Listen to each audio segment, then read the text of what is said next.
RSUD Monsinyur Gabriel Manek, SVD, berkomitmen menjaga keselamatan pasien.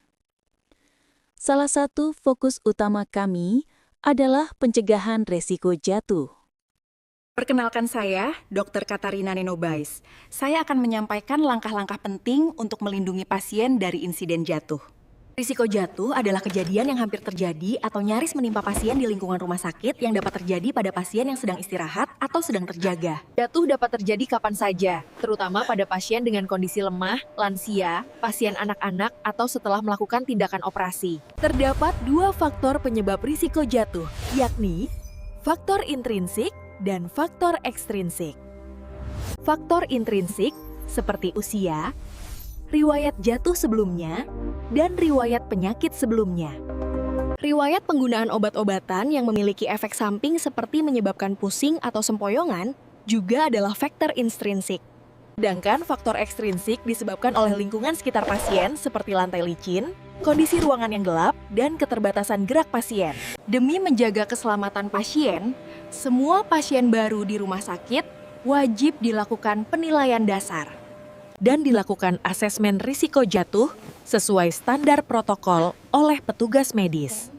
Jatuh dapat menyebabkan cedera serius seperti patah tulang, trauma, hingga perpanjangan masa perawatan, sehingga kita harus mencegahnya. Adapun langkah pencegahan risiko jatuh aman JO yang dilakukan rumah sakit yaitu: langkah pertama, penilaian risiko jatuh oleh tenaga medis menggunakan formular standar untuk menentukan tingkat risiko jatuh pasien. Keluarga wajib menyampaikan riwayat jatuh pasien. Ini adalah informasi krusial. Langkah kedua, pasien risiko tinggi akan dipasangkan stiker risiko jatuh pada gelang identitas sebagai penanda. Tanda risiko juga diletakkan di dekat tempat tidur. Ini berfungsi sebagai pengingat visual bagi seluruh staf rumah sakit. Langkah ketiga, keterlibatan keluarga. Sehingga keluarga dapat mendampingi pasien saat melakukan mobilisasi. Anggota keluarga harus menerima edukasi, termasuk risiko pasien jatuh dan obat-obatan yang memicu efek samping seperti menyebabkan pusing. Langkah 4, pastikan posisi tempat tidur paling rendah dengan pagar pengaman terpasang. Pastikan lantai di kamar pasien tidak licin dan segera keringkan tumpahan. Lingkungan yang kering adalah yang utama.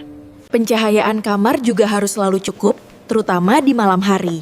Hindari bayangan yang bisa mengecoh pasien saat berjalan.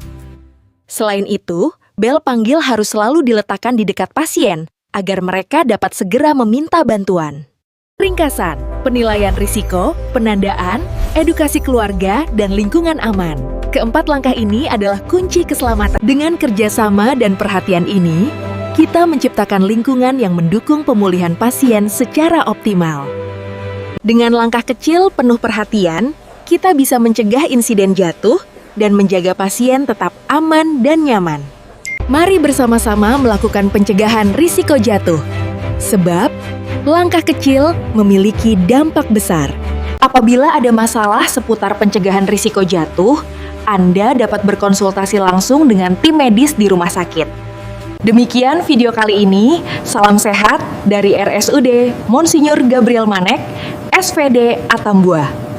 Keselamatan pasien menjadi tanggung jawab kita bersama.